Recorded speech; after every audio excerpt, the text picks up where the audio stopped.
Welcome to the Illinois Divorce Guide podcast, where we break down the complex and emotional process of divorce into manageable, easy-to-understand steps. I'm your host, Greer, and with me is Bobby Buchanan, widely recognized as one of Illinois' top divorce attorneys, offering unmatched insight and experience in family law. Well, Bobby, we are back today for another episode, and this episode is a continuation of our last episode. We really started to dig into this whole notion of fair, and, when someone's going through a divorce, it's really common for people to want to make sure that it's fair. But last time we really talked through this and, unfortunately, divorce just isn't fair all of the time. And so today we're going to really be focusing on kids, and we're just going to take a deep breath here, because when you start talking about kids and fairness, Bobby, I feel like the emotions can start to get going. Don't you think?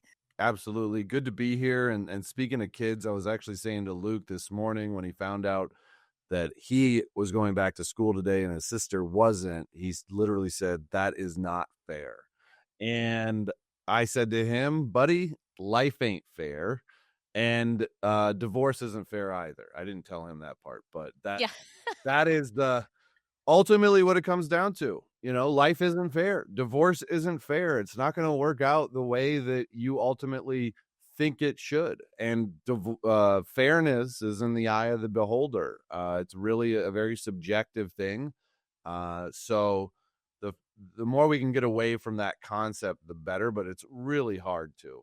Yeah, it really, really is. And, obviously, when parents are going through a divorce and children are involved, they're thinking about, the time that they're going to be spending or not spending with their kids. And, before they were probably in the house all of the time. So now, they're having to separate, and there can be a lot of fear. I think a lot of this comes from fear and the unknown. And so let's just kind of try to, break it down a little bit today. I think one of the first things that the fear comes from is when people think, I'm going to lose my kids. So let's kind of talk through that whole, that thought of, are you losing your kids? Like how would you kind of approach that with your client?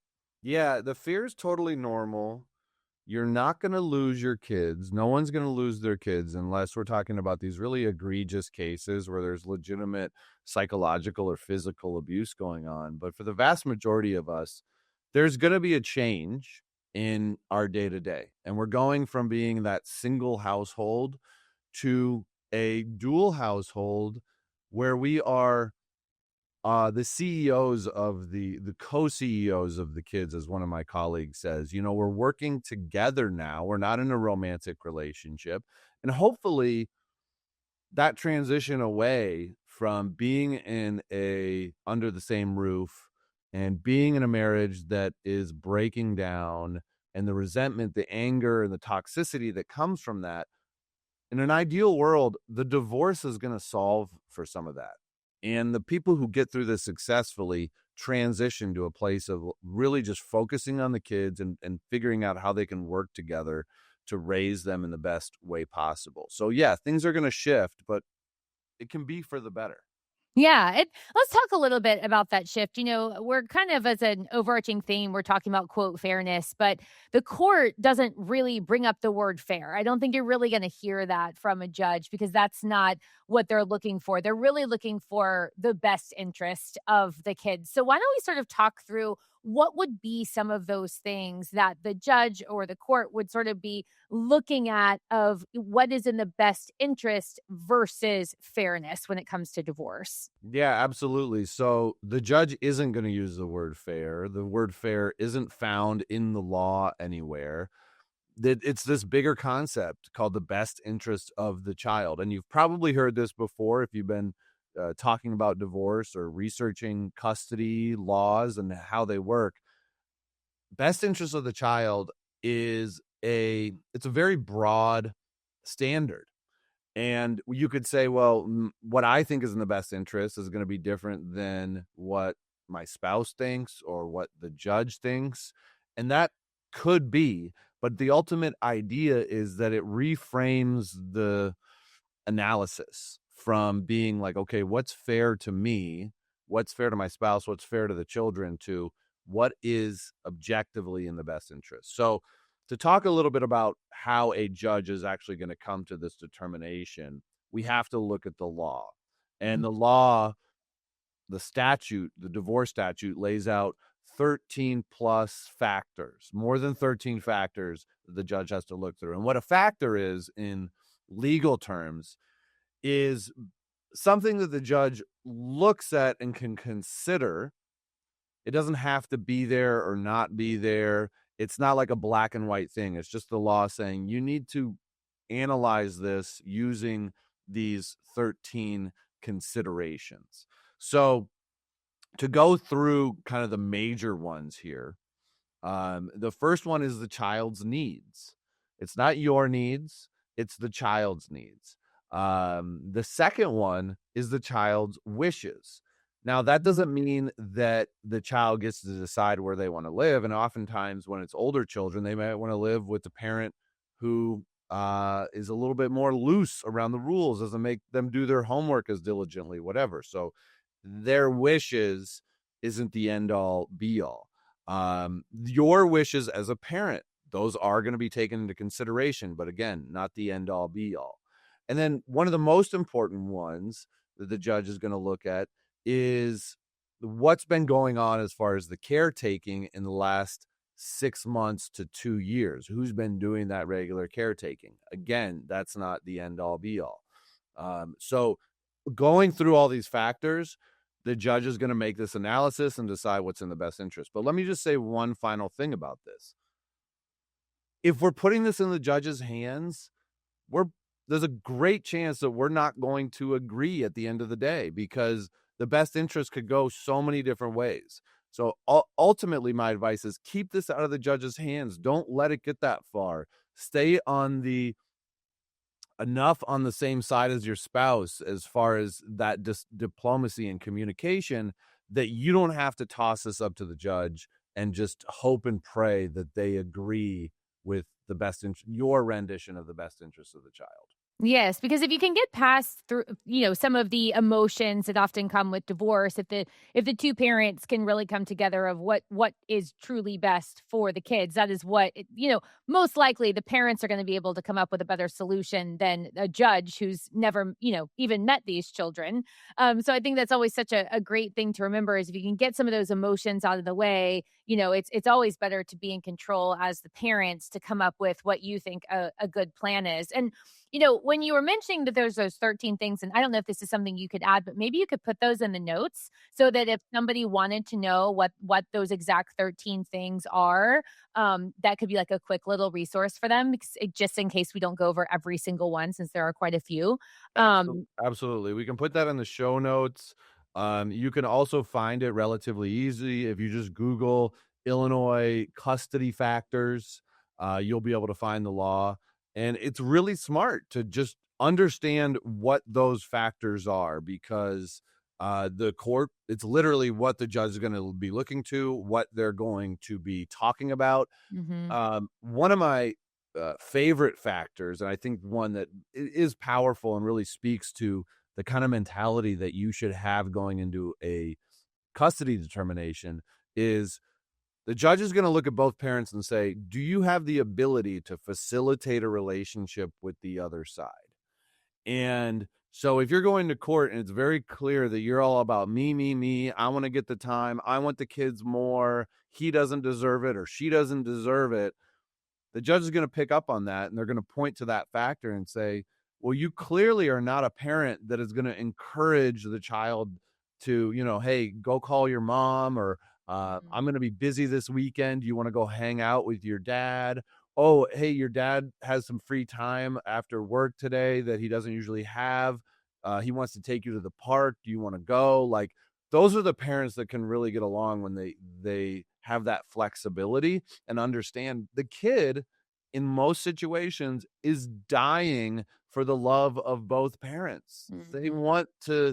They want to feel it the same way, or even in a better way than they ever felt it when the marriage was together.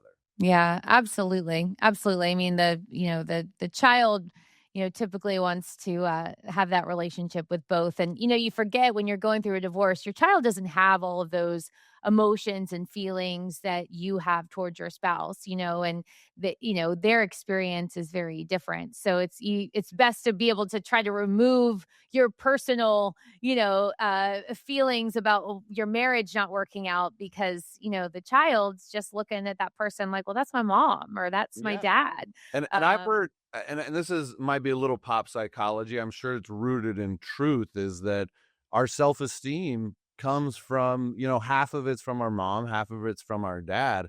And so if you have this toxic situation where mom is always belittling dad in front of the child or vice versa, that kid is take half of them is being belittled. If you're talking and demeaning the parent in front of the child, that is just crushing to their own self-development. So we want to be really careful about compartmentalizing our emotions, not letting them spill over, and protecting our kids from how we might feel about the other parent. Yeah, absolutely. Because your child can definitely take that as sort of something, to feel insecure about themselves, so that's such a great thing to bring up.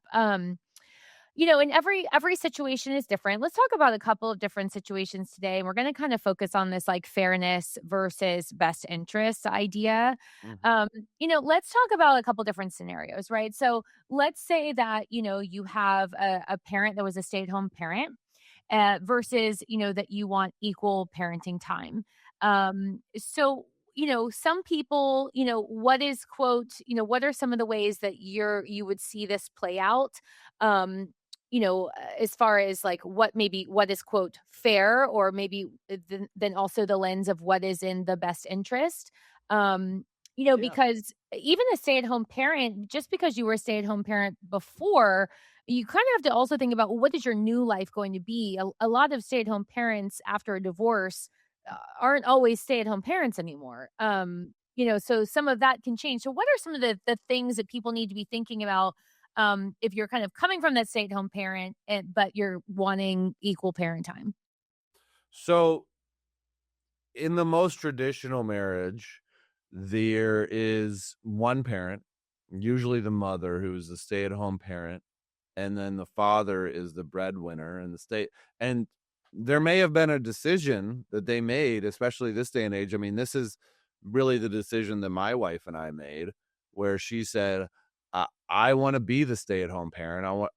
In an ideal world, I'm not working at this job anymore. I'm focusing all of my bandwidth to raising the kids and taking care of the house. And we did have that decision. And I said, that's great. I want to go to work and I want to make sure that we're provided for, and let's do our marriage like that. And let's raise the kids like that. And we were on the same page, and we still are on the same page. Now, in those situations, when there is a divorce, it's not uncommon for the stay-at-home parent to say, well, I've dedicated my life to being a mother, and that's what I do, and that's like all my heart is in that, and I want to do that all the time. Like that's what I've done forever. And so that's what's fair, because we both made this decision before, and that's what we should continue to do. On the other hand, the husband could say, well, things are changing now, and I haven't always enjoyed going to the office and working 40, 50, 60 hours a week, maybe more, traveling, whatever the case may be, and I want to spend more time with the kids. And that's fair, that changes now that our whole life is kind of up in the air.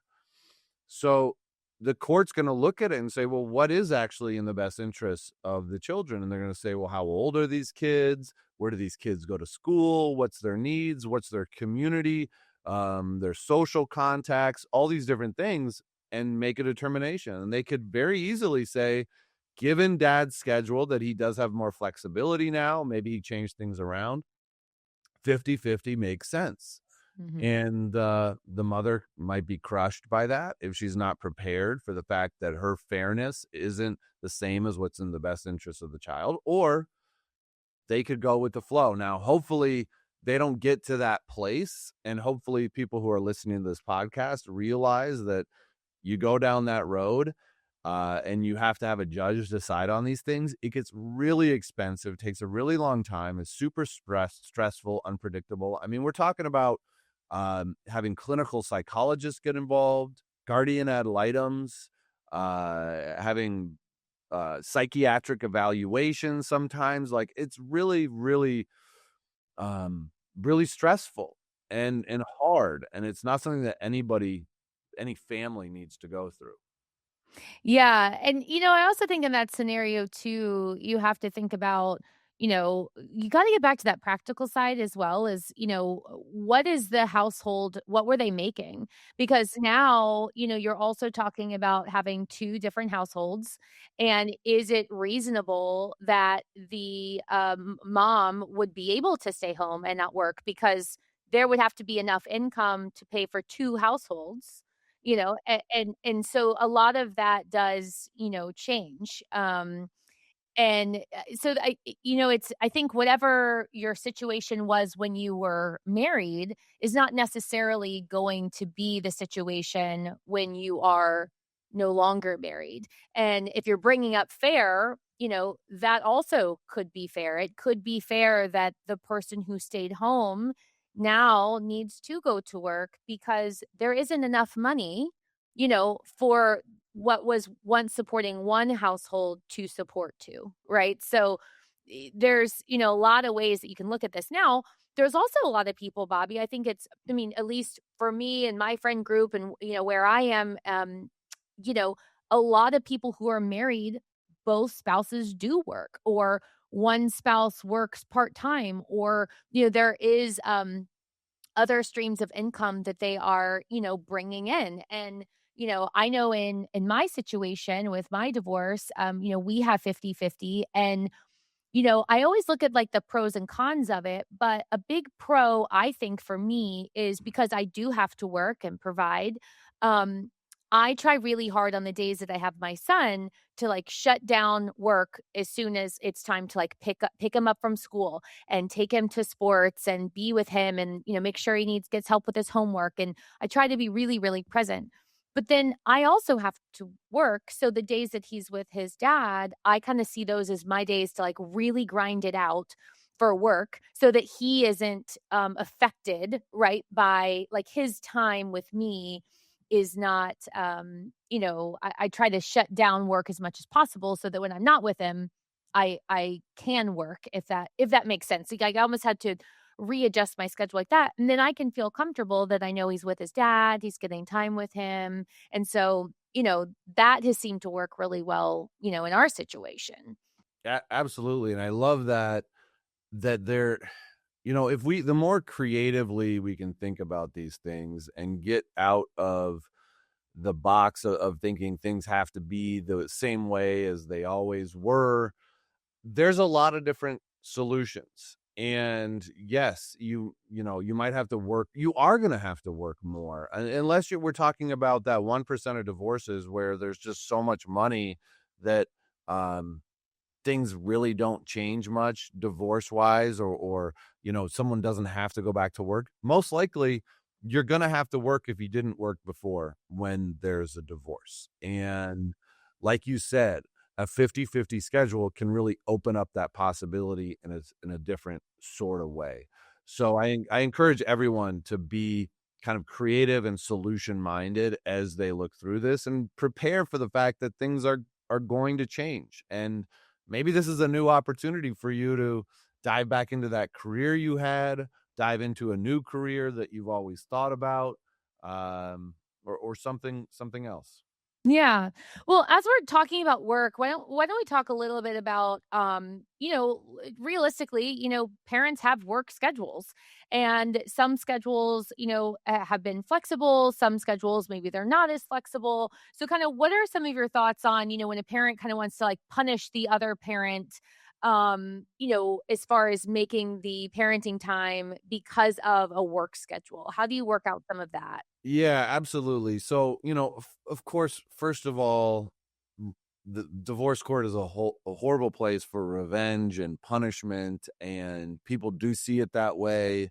They want to get back at their spouse, and they might be coming to this and say, "Well, you've always worked this amount. You've spent more time away from the kids. You've enjoyed your business dinners more than, going to the recitals, so you don't deserve to see your kids. Well, that's not what the standard is. It isn't what you deserve or the other parent deserves. It's what's in the best interest. So if a parent is coming to the table and saying, I want 50-50 now, I see the error of my ways, or this is, we want to change this, then a court is going to consider that. On the same side, or on the other side, a court might be wary of it and go, well, is that really what you want to do? Or are you just trying to get out of paying child support? And that's why you want to get the 50-50 schedule. So just because one parent says, well, I want to spend more time with the kids now that we're getting divorced, the court's not just going to hand it to them. They're really going to look at what is in the best interest and what is the relationship with the child, that they have with this parent who's been working and traveling all the time. Is there enough there that it makes sense to go directly to 50-50? Maybe, maybe not.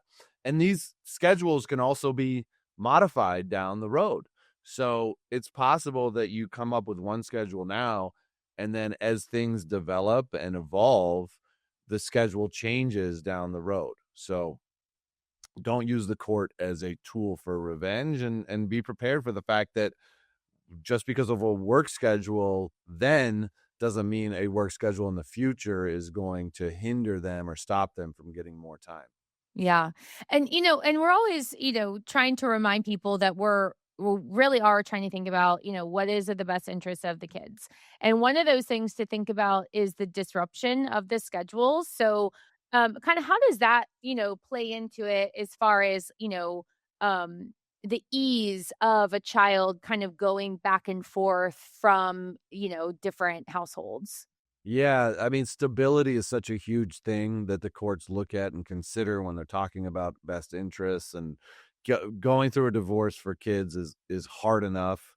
I mean, I'm thinking right now of one of my current best friends and him talking about his parents going through divorce when he was in high school, and how he really felt like he could get away with anything in high school because his parents were so kind of involved in the divorce process and their marriage falling apart. Like, he really didn't feel like anyone was watching him. So, that was a rough go for him.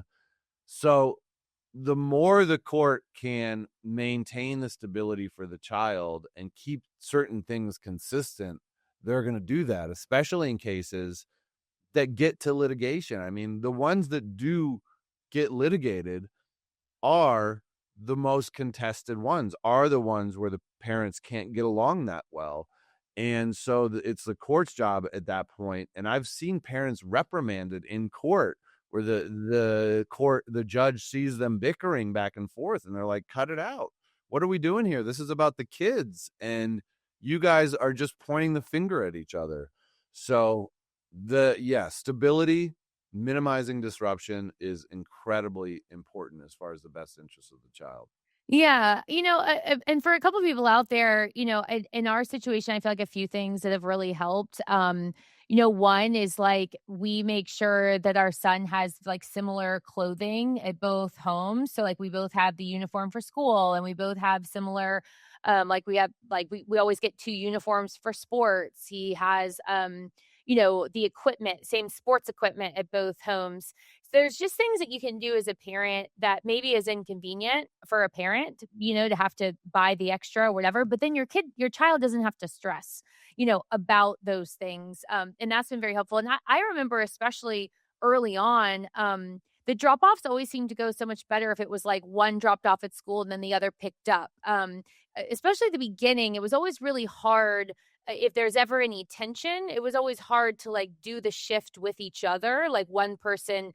Now it's not that way anymore because it's been so much time, but when it's heated at first, it was like things like, oh, you're going to drop off and the other picks up and the parents don't have to do the actual switch together. There was like these little things like that that I felt like really helped our son to, make it easier for him. So I encourage people to kind of figure out what are a couple of those things that you could do where you're taking that pressure off of your child and maybe putting more burden on yourself. I mean, but less, on them. I love that. And I think it's like you're getting really practical about how you can minimize those points of conflict. And so even, having duplicate clothes, duplicate toys, whatever it is, like you said, it might be a little bit more expensive, but I promise you it's going to be way cheaper than relitigating a case. I mean, we're talking about, a few $100s extra versus thousands and thousands of dollars on litigation.